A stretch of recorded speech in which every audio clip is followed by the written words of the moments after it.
नमस्कार दोस्तों।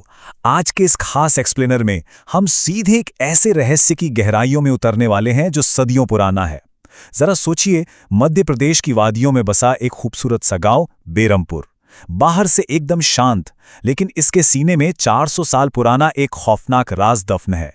आज की हमारी इस चर्चा में हम पुरानी लोक कथाओं, अवचेतन मन के डरावने सपनों और एक बेहद रहस्यमयी हरे तरल पदार्थ के बीच की कड़ियों को जोड़ने वाले हैं। तो चलिए बिना किसी देरी के शुरू करते हैं। ठीक है, चलिए इसमें गहराई से गोता लगाते हैं। हमारा आज का सबसे बड़ा सवाल यही है, क्या हो अगर हमारे सबसे डरावने सपने सिर्फ सपने ना हो? क्या वो किसी प्राचीन और भयानक वास्तविकता का आईना हो सकते हैं? आज हम यही डिकोड करने वाले हैं कि कैसे एक आधुनिक शहर की लड़की मेघना के अवचेतन मन में उठने वाले दृश्य एक 400 साल पुरानी खौफनाक लोक कथा से हूबहू मेल खाते हैं। मतलब ये कोई आम इत्तेफाक तो बिल्कुल नहीं है ना? इस पूरे रहस्य को समझने के लिए जरा इस टाइमलाइन पर नजर डालिए। ये कहानी दो अलग अलग सदियों के बीच झूल रही है।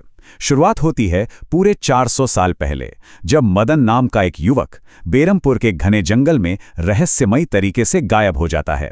अब हम आते हैं वर्तमान समय में। दिल्ली में बैठी मेघना को लगातार भयानक सपने आ रहे हैं। कहानी तब एकदम से रफ्तार पकड़ती है जब अगले 5 घंटे के बस सफर के बाद मेघना और उसकी दोस्त सीधे बेरमपुर पहुंच जाती हैं और रात के ठीक 12 बजे उनका उस 400 साल पुराने खंडर राजमहल में छिपकर घुसना, यकीन मानिए, ये इस टाइमलाइन का सबसे खतरनाक मोड़ है। अब सवाल यह है कि आखिर बेरमपुर में इतना खौफ किस बात का है? इस डर के केंद्र में है निशिर मोलो की प्राचीन किंवदंती। अब ये कोई आम इंसान या जानवर नहीं है दोस्तों। स्रोत सामग्री के मुताबिक ये 400 साल पुरानी लोक कथा के 4 बेहद खौफनाक आदमी हैं। कहा जाता है कि ये अपने कंधों पर एक रहस्यमयी ताबूत उठाए रहते हैं और एक जानलेवा मंत्र का जाप करते हुए चलते हैं। और सबसे डरावनी बात, जो भी इंसान गलती से भी इन्हें देख लेता है वो जिंदा नहीं बचता। 400 साल पहले मदन के साथ जंगल में ठीक यही हुआ था। जरा इन शब्दों को महसूस कीजिए, बम बम बश, बम बम बश। ये सिर्फ कोई मंत्र नहीं है, बल्कि साक्षात मौत की दस्तक है। जब निशिर मोलो शिकार पर निकलते हैं ना, तो रात के घने अंधेरे में बस यही भारी और भयानक आवाज गूंजती है। जरा सोचिए, घना अंधेरा जंगल है, बिल्कुल सन्नाटा है, और अचानक हवाओं को चीरती हुई ये खौफनाक आवाज आपके करीब आने लगे। यही वो आवाज थी जिसने 400 साल पहले मदन की रूह कंपा दी थी, और यही आवाज अब फिर से बेरमपुर में वापस आ रही है। अब आते हैं हमारी आज की चर्चा के सबसे अहम हिस्से पर, मेघना के वो भविष्य सूचक सपने। उसके इन भयानक सपनों के कुछ बहुत ही खास पैटर्न हैं। जैसे वो खुद को एक काले सुनसान जंगल में बिल्कुल अकेली पाती है और कोई विशाल डरावना पक्षी उसका पीछा कर रहा होता है। लेकिन सबसे जरूरी बात जो इस पूरे रहस्य की चाबी है, वो है एक खास पेड़। मेघना भागते हुए उस पेड़ के पास पहुंचती है और देखती है कि उससे कोई आम पानी नहीं, बल्कि एक अजीब सा हरा तरल पदार्थ टपक रहा है।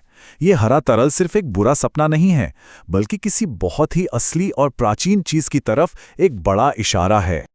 अब यहाँ जो सबसे दिलचस्प और चौंकाने वाली बात है वो है ये सीधा तुलनात्मक दृश्य।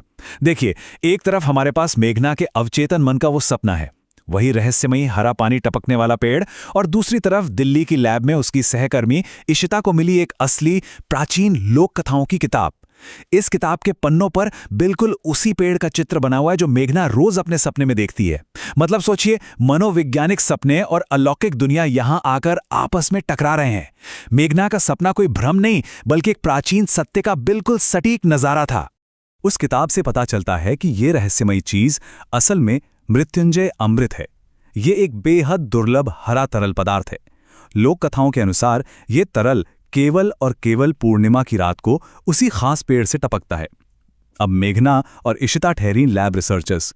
वो इस बात से इतनी ज्यादा प्रभावित होती हैं कि वो वैज्ञानिक नजरिए से इस अमृत की जांच करने की ठान लेती हैं। सच कहूं तो इस मृत्युंजय अमृत का जिक्र ही वो तार्किक कारण है जो इन दोनों शहर की लड़कियों को उस खौफनाक बेरमपुर गांव तक खींच लाता है।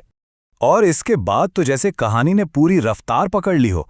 देखिए, ये सफर दिल्ली की एक आधुनिक लैब से शुरू होता है, फिर 5 घंटे की बस यात्रा करके वो सीधे उस शापित गांव बेरमपुर पहुंच जाती हैं, जहां उन्हें वो पेड़ मिलने की उम्मीद थी। और उसके बाद उनका सबसे दुस्साहसी कदम, आधी रात को 400 साल पुराने राजमहल में छिपकर घुसना।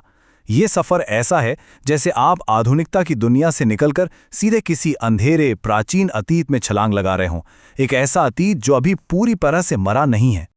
अब ये स्लाइड देखिए, क्योंकि जैसे ही वो गांव में कदम रखती हैं, प्रकृति का रिएक्शन देखने लायक होता है।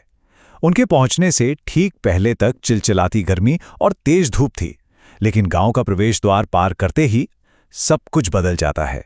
सूरज अचानक गायब, तेज आंधी शुरू और मौसम एकदम से ठंडा और खौफनाक हो जाता है। गांव वाले खुद इस अचानक हुए बदलाव से हैरान रह जाते हैं। ये कोई साधारण मौसम का बदलना बिल्कुल नहीं था, ये तो सीधा सीधा गांव की अलौकिक शक्तियों की एक चेतावनी थी कि बाहरी लोग आ चुके हैं। और अब हम पहुंच गए हैं कहानी के सबसे रोंगटे खड़े कर देने वाले पड़ाव पर, राजा सूरजभान का 400 साल पुराना राजमहल। गांव के मुखिया का बेटा अनुज, जो वैसे तो इन सब बातों को सिर्फ अंधविश्वास मानता है, वही रात के ठीक 12 बजे मेघना और इशिता को छुपकर इस महल तक ले आता है। सदियों से बंद ये महल, जिसके दरवाजे भी बुरी तरह जाम हो चुके हैं, अब ये तीनों एक खिड़की के रास्ते इस अंधेरे, विशाल और डरावने खंडहर के अंदर प्रवेश करते हैं। और अंदर पहुंचते ही मेघना कुछ ऐसा कहती है जो सच में दिमाग घुमा देता है। वो कहती है, ऐसा लगता है कि इस राजमहल को मैंने पहले कहीं देखा है। अब सोचिए, इस घुप अंधेरे में उस अनजान खंडहर की हर एक चीज मेघना को जानी पहचानी क्यों लग रही थी। यहां हम वापस अपने मुख्य फोकस पर आते हैं, मेघना के सपनों और बेरमपुर की असलियत के बीच का वो गहरा कनेक्शन। ये इस बात का पुख्ता सबूत है कि मेघना का इस गांव और मृत्युंजय अमृत से जो नाता है, वो सिर्फ एक इत्तेफाक नहीं बल्कि बहुत गहरे अतीत से जुड़ा हुआ है। और ध्यान दीजिए, जब ये तीनों महल के अंदर थे ना, तब बाहर गांव में कुछ बहुत ही अशुभ हो रहा था। गांव के मंदिर में आरती के वक्त भगवान के सामने जल रहा दीपक अचानक से बुझ जाता है। ये तो आप जानते ही होंगे कि इससे कितना बड़ा अपशकुन माना जाता है। पुजारी बुरी तरह घबरा जाता है और उसे आसमान में एक काला साया मंडराता हुआ नजर आता है। ये एकदम स्पष्ट संकेत था कि कोई ऐसी बुरी शक्ति जाग चुकी है जिसे सदियों पहले सुला दिया गया था। माहौल अब सिर्फ डरावना नहीं रहा था, जानलेवा हो चुका था। और वो डर तब हकीकत बन जाता है जब आधी रात को वो गांव का पुजारी कांपता हुआ मुखिया के कमरे में पहुंचता है। उसके शब्द जरा सुनिए। गांव में निशिरमोलों की आवाज गूंज रही है, वे जाग चुके हैं। बाप रे, जरा इस खौफ की कल्पना कीजिए। जो चीज 400 सालों से सिर्फ एक डराने वाली कहानी थी, आज उसी के बम बम बश की भारी आवाज फिर से पूरे गांव में गूंज रही थी। गांव का हर एक शख्स दहशत में अपने बिस्तर पर जाग कर बैठा था। तो यहां सबसे अहम बात यह है कि ये अब सिर्फ कोई दूर से आने वाली डरावनी आवाज नहीं थी। ये एक साक्षात खतरा था जो बिल्कुल गांव वालों के सामने खड़ा था। अचानक तेज आंधी आती है और जंगल की सरहद पर जुआ खेल रहे 2 ग्रामीणों संपत और कप्ता के सामने वो 4 आदमी प्रकट हो जाते हैं। उनकी लाल चमकती आंखें सीधे इन दोनों को घूर रही थीं। और सबसे भयानक पल, जब उन चारों के कंधों पर रखा वो रहस्यमयी ताबूत अचानक से खुल जाता है। ताबूत खुलते ही जो चीख गूंजती है ना, वो पूरे गांव को थर्रा देती है। और इसी खौफनाक चीख के साथ हम आज के इस एक्सप्लेनर के अंत तक पहुंचते हैं, लेकिन एक बहुत बड़े और दिमाग हिला देने वाले सवाल के साथ। 400 साल तक शांत रहने के बाद आखिर आज ही की रात निशिरमोलो वापस क्यों आए? क्या ये मेघना और इशिता के गांव में आने का नतीजा था? और सबसे बड़ा रहस्य, मेघना के उन सपनों का उस हरे मृत्युंजय अमृत और बेरमपुर की इस खौफनाक जमीन से असल में क्या कनेक्शन है? क्या मेघना का कोई पुराना जन्म इस गांव से जुड़ा है? इन सारे सवालों के जवाब अभी भी उसी ताबूत और उस हरे तरल पदार्थ के रहस्य में दबे हैं। इस मिस्ट्री की गहराइयों को डिकोड करना वाकई बहुत दिलचस्प है। आज की इस चर्चा में हमारे साथ जुड़ने के लिए बहुत बहुत धन्यवाद। ऐसे ही हमारे साथ बने रहिए।